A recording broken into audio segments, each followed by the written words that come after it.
안녕하세요. 여러분의 건강한 삶을 위한 깊이 있는 정보 탐험 진행자입니다. 안녕하세요. 혹시 밤에 잠들기 좀 어렵거나 자다가 깨서 뒤척이는 일? 요즘 잦으신가요? 네, 그런 분들 많으시죠? 아니면 새벽에 너무 일찍 눈이 딱 떠져서 낮에는 피곤하고 그런 경험요? 네, 맞습니다. 생각보다 정말 많아요. 특히 어르신들 같은 경우에는요, 거의 절반 가까이가 이런 수면 문제로 어려움을 겪고 계시다는 통계도 있습니다. 아, 절반이나요? 네, 우리가 인생의 3분의 1을 자면서 보내잖아요.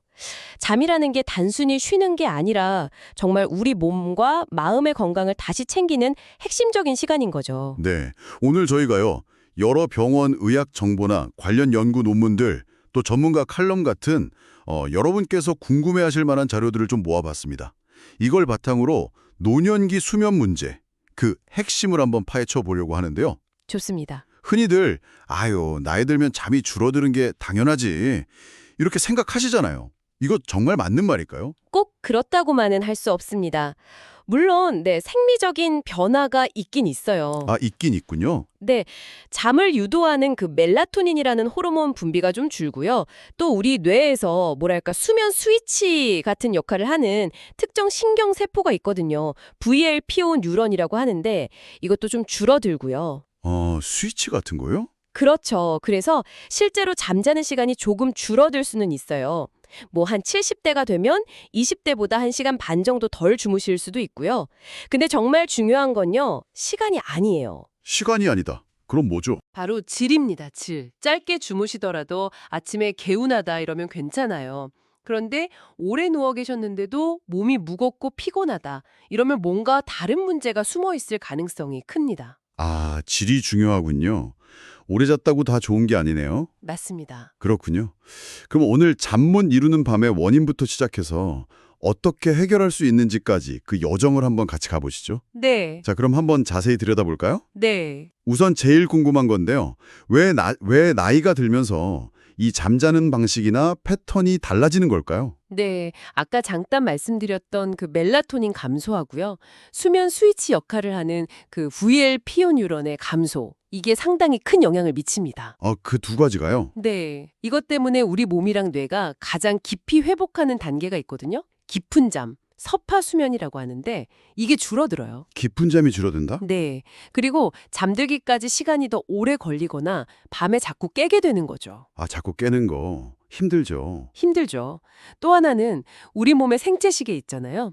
일주기 리듬이라고 하는데 이게 약간 앞으로 당겨지는 경향이 생겨요. 앞으로 당겨진다고요? 네, 그래서 저녁에는 좀 일찍 졸리고 새벽에는 반대로 너무 일찍 깨버리는 거죠. 이른바 아침형 인간이 되기 쉬워지는 거예요. 아, 그래서 어르신들이 새벽잠이 없으시구나 하는군요. 그렇죠. 그리고 또 낮 동안의 활동량이 줄어드는 것도 밤잠에는 당연히 영향을 미치고요. 아, 그렇군요. 단순히 그냥 잠이 줄었다 이게 아니라 잠의 구조 자체가 막 변하는 거네요. 맞습니다. 구조적인 변화죠. 그럼 어르신들이 실제로 겪으시는 그 수면 문제들 구체적으로 어떤 모습일까요? 좀 실제 사례처럼 이야기해 주시면 더 와닿을 것 같아요. 아, 네, 좋습니다. 가장 흔한 건 역시 불면증이죠. 예를 들어 제가 배웠던 분 중에 70대 여성분이 계셨는데요. 네네. 밤 10시만 되면 너무 졸려서 일단 누우신대요. 근데 정작 새벽 2시까지 잠이 안 오는 거예요. 막 뒤척이시고. 아이고, 4시간이나요? 네. 그러다 겨우 잠들어도 한두 시간 자다 깨고 또 자다 깨고 결국 새벽 4시쯤 되면 그냥 완전히 잠이 깨버리는 거죠. 그럼 하루에 총 주무시는 시간이 얼마 안 되네요. 그렇죠. 그러니 낮에는 늘 기운이 없고 뭐 외출하기도 싫어지고 자꾸 뭘 깜빡깜빡 잊어버린다면서 병원을 찾아오셨어요. 이런 분들이 정말 많습니다. 네, 정말 힘드시겠네요. 그런데요, 이런 불면증이 단순히 피곤하다 이걸로 끝나지 않는다는 게 정말 중요합니다. 아, 또 다른 문제가 있나요? 네. 여러 연구 자료들에서 좀 공통적으로 지적하는 약간 흥미롭기도 하고 좀 무섭기도 한 점인데요. 불면증이 있는 경우에요. 심혈관 질환으로 인한 사망률이요. 네, 8배까지 높아질 수 있다는 결과가 있어요. 네, 8배요. 사망률이. 네. 밤에 우리가 잠을 잘 때 혈압이 좀 충분히 떨어져줘야 심장도 쉬거든요. 그런데 잠을 제대로 못 자면 그 교감신경이라는 게 계속 활성화돼 있어요.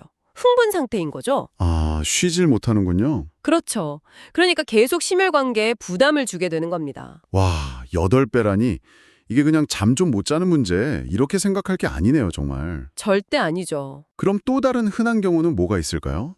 제 주변 어르신 중에는 밤에 화장실 때문에 자꾸 깬다고 하시던데 이것도 문제인가요? 아, 야간요 말씀이시군요. 네, 이것도 굉장히 흔합니다. 야간요? 네, 제가 뵌 분 중에는 60대 남성분이셨는데 밤에 소변 때문에 서너 번씩 깨신다는 거예요. 그러니 아침에 일어나도 전혀 잔 것 같지가 않다고. 서너 번이면 거의 못 주무시는 거네요. 그렇죠. 근데 이게 단순히 잠을 깨서 불편하다, 여기서 끝나는 게 아니에요. 어두운 밤에 화장실 가시다가 넘어질 위험, 즉 낙상 위험도 같이 커지는 거죠. 아, 맞아요. 넘어지시면 큰일 나잖아요. 정말 큰일이죠. 노년기 낙상은 정말 위험합니다.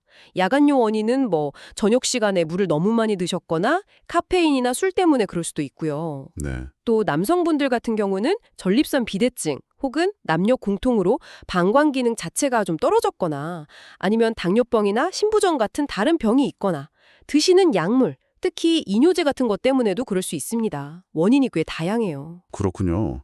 이것도 원인을 잘 찾아봐야겠네요. 네, 보통 상위 3, 4가지 흔한 원인부터 확인해 보는 편이죠. 자다가 코를 엄청 심하게 골거나 아니면 옆에서 보기에 숨을 컥 멈추는 경우도 있다고 들었어요. 이건 좀 위험해 보이던데요. 맞습니다. 수면무호흡증을 말씀하시는 건데요. 아, 수면무호흡증? 네, 코골이가 있는 분들의 상당수에서 이게 같이 발견돼요. 이것도 사례를 들자면 50대 후반 남성분이셨는데 본인은 잘 몰라요. 주무시니까. 네, 그렇죠. 근데 이제 아내분이 옆에서 주무시다가 남편 숨소리가 갑자기 콕 하고 멈추는 걸 보고 너무 놀라서 병원에 같이 오셨더라고요. 아이고, 얼마나 놀라셨을까요? 네. 그래서 검사를 해갔더니 시간당 수십 번씩 호흡이 멈추거나 아주 얕아지는 상당히 심한 수면무호흡증이었어요. 시간당 수십 번이요? 네. 이렇게 되면 자는 동안 몸에 산소 공급이 제대로 안 되겠죠. 그럼 깊은 잠을 잘 수가 없어요. 그래서 낮에 엄청 피곤해 하시고 집중도 잘 안 되고 기억력도 떨어진다고 하시고 네. 산소 부족이면 심각하네요. 더 무서운 건요. 이게 장기적으로 미치는 영향입니다. 수면무호흡증을 그냥 두면요. 고혈압, 부정맥, 심근경색, 뇌졸중 같은 심뇌혈관 질환 위험이 커져요. 심지어 치매 발병 위험도 높인다는 연구 결과들도 계속 나오고 있습니다. 치매까지요? 네. 특히 아주 심한 수면무호흡증은요. 심혈관 질환으로 인한 사망률을 17배 이상 증가시킨다는 보고까지 있을 정도니까요. 절대 가볍게 볼 수가 없는 질환입니다. 17배. 와, 코골이 심하다고 그냥 넘길 일이 아니네요, 정말. 네. 옆에서 주무시는 분이 유심히 관찰해 주시는 게 중요합니다. 그렇군요. 그 외에 또 다른 형태의 수면 관련 불편감 같은 것도 있을까요? 하지불안 증후군도 빼놓을 수 없죠. 하지 불안 증후군. 다리가 불안하다는 건가요? 네, 맞아요. 잠자리에 딱 누우면 특히 저녁에요. 다리, 주로 종아리나 발목 근처에요. 뭔가 벌레가 스멀스멀 기어가는 느낌? 아니면 전기가 찌릿찌릿 통하는 느낌? 생각만 해도 불편하네요. 그렇죠. 뭔가 말로 표현하기 힘든 아주 불쾌한 느낌 때문에 가만히 있지를 못하고 계속 다리를 움직여야만 하는 거예요. 주무르거나 털거나 일어나서 걷거나. 움직이면 좀 나아지나요? 네, 움직이면 잠깐 괜찮아져요. 근데 멈추면 또 금방 심해지니까 잠들기가 정말 고통스럽죠. 아, 괴롭겠네요, 정말. 네, 이게 철분이 부족하거나 신장 기능이 안 좋거나 말초신경 병정 같은 거랑 관련이 있을 수 있어서요. 원인 검사가 필요합니다. 그렇군요. 또 하나는 렘 수면 행동장애라는 것도 있어요. 이건 꿈을 꾸면서 꿈 내용을 현실에서 그대로 행동으로 옮기는 거예요. 네. 꿈 내용을 행동으로요? 네. 예를 들어 꿈에서 누구랑 막 싸우고 있으면 실제로 옆에서 자는 사람을 때리거나 막 소리를 지르거나 침대에서 떨어지기도 하고요. 와, 이건 좀 위험할 수도 있겠는데요? 그렇죠. 본인이나 옆 사람이 다칠 수도 있고요. 또 중요한 건 이게 파킨슨병 같은 퇴행성 뇌질환의 아주 초기 증상일 수가 있어요. 그래서 주의 깊게 봐야 하는 증상입니다. 아, 그렇군요. 와, 듣고 보니까 정말 다양한 수면 문제가 있네요. 이게 그냥 아이고 어젯밤 잠 좀 설쳤네 이 정도로 생각할 일이 절대 아니군요. 건강에 미치는 영향이 생각보다 훨씬 커 보여요. 정확히 보셨습니다. 그날 하루 피곤한 걸 넘어서요. 우리 삶 전반에 걸쳐서 정말 심각한 영향을 줄 수가 있습니다. 구체적으로 어떤 영향들이 있을까요? 네, 여러 자료들을 좀 종합해 보면요. 크게 한 4가지 측면에서 그 위험성을 강조하고 있습니다. 4가지요. 첫째는 인지 기능 저하 및 치매 위험 증가입니다. 아까 잠깐 언급하셨죠? 네, 우리가 잠을 자는 동안에요. 우리 뇌가 낮 동안 쌓였던 노폐물들을 청소하거든요. 네. 근데 잠이 부족하거나 질이 낮으면 이 청소 과정이 잘 안 될 수 있어요. 뇌 청소요? 네, 특히 알츠하이머 치매하고 관련해서는요. 수면 장애가 있으면 치매 발병 위험이 거의 1.5배 가까이 높아진다는 그런 연구 결과들이 주목받고 있습니다. 1.5배? 이것도 무시 못할 수치네요. 그렇죠. 두 번째는 아까 사례에서도 말씀드렸지만 심뇌혈관 질환 위험 증가입니다. 불면증이나 특히 수면 무호흡증 같은 경우는요. 고혈압, 심장병, 뇌졸중 발생 위험을 직접적으로 높입니다. 네. 8배, 17배 이런 숫자들을 들으니까 확 와닿네요. 네, 잠을 제대로 못 자는 게 혈관 건강에 얼마나 해로운지를 보여주는 거죠. 그리고 세 번째는요? 세 번째는 우울증과의 아주 깊은 연관성입니다. 이게 약간 닭이 먼저냐 달걀이 먼저냐 같기도 한데요. 아, 잠 못 자서 우울한 건지, 우울해서 잠을 못 자는 건지. 맞아요. 잠 못 드는 밤은 우울감을 부르고요. 또 우울감은 다시 잠 못 들게 하는 이런 악순환을 만들기가 쉽습니다. 실제로 많은 연구들에서 수면의 질이 낮을수록 우울 수준이 높게 나타난다고 보고하고 있고요. 그래서 수면 문제는 우울증의 주요 증상이면서 동시에 위험 요인이 되는 셈이죠. 그렇군요. 우울증과 잠은 정말 뗄 수가 없네요. 네, 마지막 4번째는 낙상 및 사고 위험 증가입니다. 아까 야간요 말씀하실 때 나왔었죠. 네, 야간요 때문에 밤에 화장실 가시다가 혹은 수면질 이온이 좀 남은 상태에서 아침에 일어나시다가 비틀거리면서 넘어지는 사고, 이게 노년층에서는 정말 흔하게 발생합니다. 네. 근데 한번 크게 넘어지셔서 골절이라도 생기면 활동량이 확 줄어들면서 전신 건강이 급격하게 나빠질 수 있거든요. 아, 그렇죠. 한번 누우시면 회복이 어려우시니까요. 맞습니다. 그리고 낮 동안에 너무 졸려서 운전이나 다른 일상활동 중에 사고가 날 위험도 당연히 커지고요. 네, 정말 다각도로 위험하네요. 그렇습니다. 이렇게 심각한 영향을 미친다면 어느 시점에 이건 그냥 나이 들어서 그런 거 아니구나. 전문가를 찾아가야겠다. 이렇게 판단을 해야 할까요? 네, 그 기준이 중요하죠. 핵심은요, 앞서도 말씀드렸지만 잠자는 시간 그 자체가 아니에요. 시간이 아니라? 네, 잠을 자고 난 후에 상태입니다. 상태. 몇 시간을 잤는지보다도 아침에 일어났을 때 개운하지가 않고 또 낮 동안에 너무 심하게 피곤하거나 졸려서 일상생활, 예를 들면 운전을 하신다던가 일을 하신다거나 아니면 즐겁게 해야 할 취미 활동 같은 거에 지장을 받는다. 이렇다면 상담을 받아보시는 게 좋습니다. 낮 생활에 지장이 있을 때군요. 네. 그런데 여기서 또 중요한 점은요. 많은 어르신들이 이런 불편함을 나이 탓이려니 하고 당연하게 여기시거나 아니면 굳이 자식들 걱정 끼칠까 봐 표현을 잘 안 하시는 경향이 있다는 거예요. 아, 맞아요. 그런 분들 많으시죠? 네. 그래서 가족분들이나 주변 분들이 먼저 좀 관심을 가져주시는 게 중요해요. 아버님, 어머님, 요즘 잠은 좀 잘 주무세요? 라든지 낮에 많이 피곤해 보이시는데 괜찮으세요? 이렇게 여쭤봐 주시는 거예요. 네, 주변의 관심이 중요하겠네요. 그렇죠. 그렇게 해서 병원에 방문하시면 우선 자세하게 여쭤봅니다. 언제부터 그러셨는지, 구체적으로 어떤 점이 불편하신지, 다른 앓고 계신 병이나 드시는 약은 없는지 등등요. 네. 그리고 한 1주나 2주 정도 잠자는 시간, 깨는 시간, 낮잠 시간 이런 것들을 좀 간단하게 기록하는 수면 일기 나는 걸 작성해 보시라고 하는데요. 이게 진단에 아주 큰 도움이 됩니다. 아, 수면 일기요? 그리고 필요하다면 피검사 같은 걸 하기도 하고요. 예를 들어 하지불안 증후군이 의심되면 철분 수치를 확인해야 하거든요. 또 어떤 경우에는 하룻밤 병원에서 주무시면서 뇌파, 호흡, 심장 활동, 다리 움직임 이런 걸 다 종합적으로 측정하는 수면 다원 검사라는 걸 하기도 합니다. 수면 다원 검사. 굉장히 정밀하게 보네요. 네, 이걸 하면 수면 무호흡증이나 다른 여러 수면 질환들을 아주 정확하게 진단할 수 있죠. 네, 이렇게 원인을 찾았다면 이제 정말 가장 중요한 해결책인데요. 다시 좀 편안한 잠, 꿀잠을 되찾기 위해서 어떤 방법들을 시도해 볼 수 있을까요? 네, 아주 좋은 소식은요. 대부분의 노년기 수면 문제는요. 적절하게 관리하면 충분히 좋아질 수 있다는 점입니다. 아, 정말 다행이네요. 네, 크게 보면 약을 쓰지 않는 비약물적인 방법하고 필요한 경우에 약물 치료를 같이 하는 방식으로 접근하게 됩니다. 비약물적인 방법과 약물 치료. 네, 첫 번째, 그리고 가장 기본은 역시 수면 위생이라고 부르는 생활습관 개선입니다.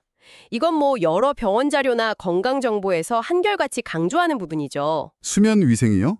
구체적으로 어떤 것들이 있을까요? 네, 몇 가지 중요한 점들을 말씀드리면요. 우선 규칙적인 리듬을 만드는 게 중요해요. 매일 비슷한 시간에 자고 비슷한 시간에 일어나는 거죠. 네. 특히 기상 시간을 먼저 딱 정하는 게 좋아요.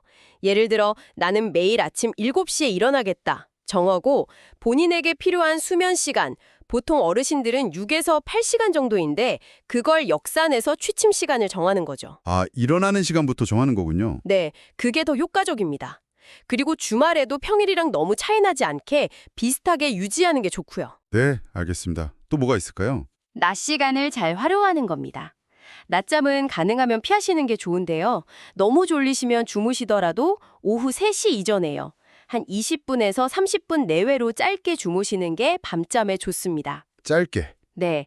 그리고 낮에 햇볕을 좀 쬐면서 규칙적으로 운동하시는 거. 이게 숙면에 정말 큰 도움이 돼요. 운동 중요하죠. 네.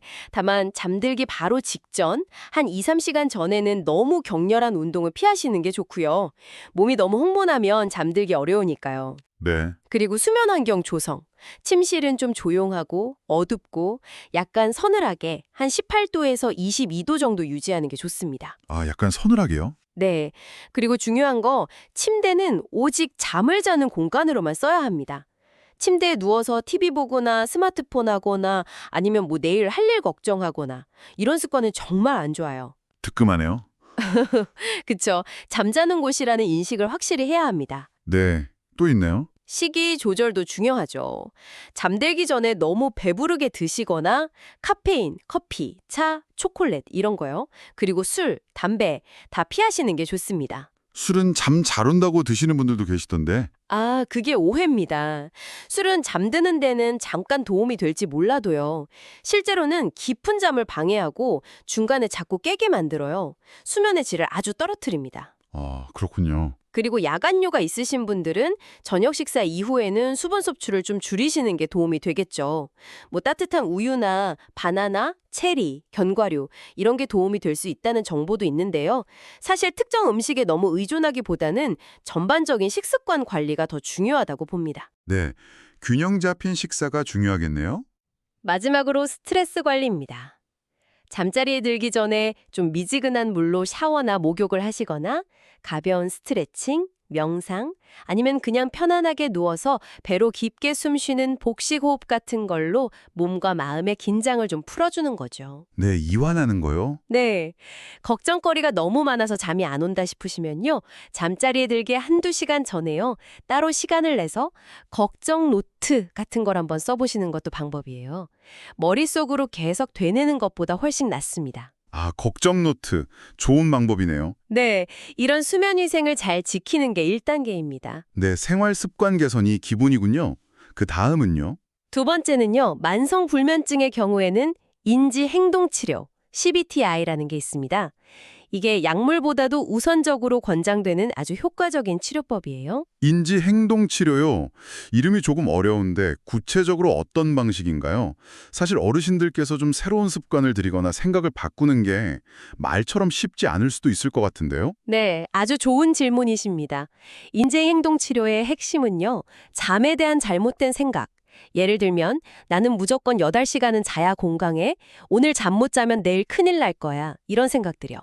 이런 인지적인 오류와 또 잘못된 행동 습관, 예를 들어 잠이 안 와도 계속 침대에 누워 있는다거나 침대에서 다른 활동을 한다거나 하는 것들을 교정해 나가는 겁니다. 아, 생각과 행동을 같이 바꾸는 거군요. 맞습니다.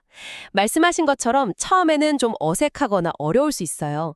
그런데 전문가와 함께 꾸준히 연습하면 분명히 효과를 볼 수 있습니다. 어떤 기법들을 쓰나요? 누워있는 시간을 의도적으로 제한하는 수면 제한이라는 기법이 있고요. 누워있는 시간을 줄인다고요? 네. 예를 들어 8시간 누워있는데 실제로는 6시간밖에 못 주무신다. 그러면 초기에는 딱 6시간만 누워있도록 하는 거죠. 그러면 수면 효율이 높아집니다. 방법도 졸릴 때만 눕고 잠이 안 오면 그냥 침실 밖으로 나왔다가 다시 졸릴 때 들어가는 자극 조절이라는 것도 있고요. 아, 좀 힘들 것 같기도 한데요. 네, 처음엔 그렇죠. 하지만 효과는 확실합니다. 그리고 아까 말씀드린 잠에 대한 비합리적인 믿음을 좀 더 현실적으로 바꾸도록 도와주는 인지 재구성, 그리고 몸의 긴장을 푸는 여러 가지 이원 훈련 같은 것들을 배우고 연습하게 됩니다. 이게 단순히 지식을 전달하는 게 아니고요. 환자분 스스로 본인의 수면 습관을 관리할 수 있는 기술을 배우는 과정이라고 보시면 돼요. 네, 스스로 관리하는 기술을 배우는 거군요. 의미 있네요. 네, 그래서 만성불면증에는 1차 치료로 관장됩니다. 알겠습니다. 그럼 세 번째 방법은 역시 약물 치료인가요? 네, 세 번째는 필요한 경우에 약물 치료를 고려하는 겁니다. 네. 불면증이 너무 심해서 일상생활이 힘들 정도라면 수면제를 단기간 사용하는 것이 분명 도움이 될 수 있습니다. 단기간요? 네, 하지만 이게 의존성이나 내성 문제, 또 다음 날까지 졸리거나 넘어지거나 기억력이 좀 떨어지는 등의 부작용 위험이 있어서요. 반드시 의사의 처방과 감독하에 아주 신중하게 사용해야 합니다. 네. 꼭 전문가와 상의해야겠네요. 그렇죠. 그리고 혹시 복용하시게 된다면 잠들기 바로 직전에 드시는 것보다는요. 내가 일어나고 싶은 시간, 7시간 전쯤에 맞춰서 복용하시는 게 다음날 영향을 좀 줄이는 데 도움이 될 수 있다는 팁도 있습니다. 아, 7시간 전 기억해 둬야겠네요. 네. 그리고 하지불안 증후군이나 렘수면 행동장애, 야간요 같은 다른 특정 수면 질환에 대해서는요. 각각의 원인과 증상에 맞는 그런 약물 치료를 하게 됩니다. 이건 질환별로 다르고요. 네. 원인에 맞는 치료가 중요하겠군요. 마지막으로 네 번째는요. 수면 문제를 일으키거나 더 나쁘게 만드는 다른 동반 질환들을 잘 치료하고 또 주변의 지지를 얻는 것이 중요합니다. 동반질환 치료와 지지요? 네. 예를 들어 만성 통증 때문에 잠을 못 주무신다면 통증 조절을 해야 하고 우울증이나 불안이 문제라면 그걸 치료해야 하고 전립선 문제나 신부정 같은 기저질환이 있다면 그걸 적극적으로 관리해야 잠도 편해질 수 있겠죠. 네. 근본 원인을 해결해야 하는군요. 맞습니다. 그리고 또 하나, 제가 본 연구 결과 중에 인상 깊었던 게 있는데요. 노인의 우울감이나 수면 문제를 개선하는 데 있어서 규칙적인 신체 활동도 중요하지만 가족들의 정서적인 지지가 정말 매우 긍정적인 영향을 미친다고 해요. 아, 가족의 지지요? 네, 잠 좀 푹 주무세요. 필요한 거 없으세요? 이런 따뜻한 말 한마디, 그리고 불편함을 이해해주고 격려해주는 것, 이게 정말 큰 힘이 될 수 있습니다. 네, 정말 중요한 부분이네요. 혼자 힘들어하지 않도록요. 그렇죠. 와, 오늘 노년기 수면 문제에 대해서 정말 깊이 있게 알아봤습니다. 나이가 들면서 잠의 변화가 생기는 건 어느 정도 자연스러운 부분도 있지만 그렇다고 그 불편함을 당연하게 여기거나 그냥 방치해서는 절대 안 된다는 점, 그리고 또 적극적으로 관리하면 충분히 좋아질 수 있다는 희망적인 메시지가 아주 인상 깊었습니다. 네, 맞습니다. 건강한 노년은 정말 질 좋은 잠에서 시작된다고 해도 과언이 아니에요. 네, 수면 문제가 우리가 살펴본 것처럼 치매나 심혈관 질환, 우울증 같은 다른 심각한 질환들과도 아주 밀접하게 연결되어 있는 만큼요. 아유, 잠 좀 못 자는 것쯤이야 하고 가볍게 여기지 마시고 적극적으로 관리하는 그런 지혜가 꼭 필요합니다. 네. 그리고 오늘 말씀드린 이런 생활 습관 개선이나 인지행동 치료 같은 방법들이 약물에 대한 부담 없이도 정말 큰 도움이 될 수 있다는 점을 꼭 기억해 주시면 좋겠습니다. 네, 약 없이도 좋아질 수 있다는 희망이 있네요. 청취자에게 오늘 밤 여러분의 잠자리는 안녕하신가요? 저희 이야기가 여러분 자신 혹은 여러분이 사랑하는 분들의 편안한 밤과 또 상쾌한 아침을 되찾는데 작은 계기, 작은 실마리가 되었기를 진심으로 바랍니다. 네, 기억하세요. 건강한 잠은 그냥 얻어지는 게 아니라 노력으로 만들 수 있습니다. 오늘부터라도 잘 자기 위한 노력을 하나씩 한번 실천해 보시는 건 어떨까요? 네, 혹시 어려움을 겪고 계시다면 절대 혼자 고민하지 마시고요. 꼭 전문가의 도움을 받으시길 바랍니다. 네, 오늘 저희가 여러 자료들을 통해서 깊이 파고든 내용을 통해서요. 잘 자는 것이 단순한 휴식을 넘어서 정말 적극적인 건강관리 전략이라는 것을 다시 한번 확인할 수 있었습니다. 맞습니다. 그런데 문득 이런 궁금증이 드네요. 아주 먼 미래에는 혹시 유전자라든지 뇌활동 같은 걸 조절해서 각 개인에게 딱 맞는 최적화된 수면 패턴을 디자인하는 그런 기술도 가능해질 날이 올까요? 흥미로운 질문이네요. 가능할 수도 있겠죠. 네, 이 질문을 여러분께 남겨드리면서 오늘 저희는 여기서 마무리하겠습니다. 다음 시간에도 여러분께 유익한 건강 정보로 찾아뵙겠습니다. 편안한 밤 되세요. 네, 편안한 밤 되십시오.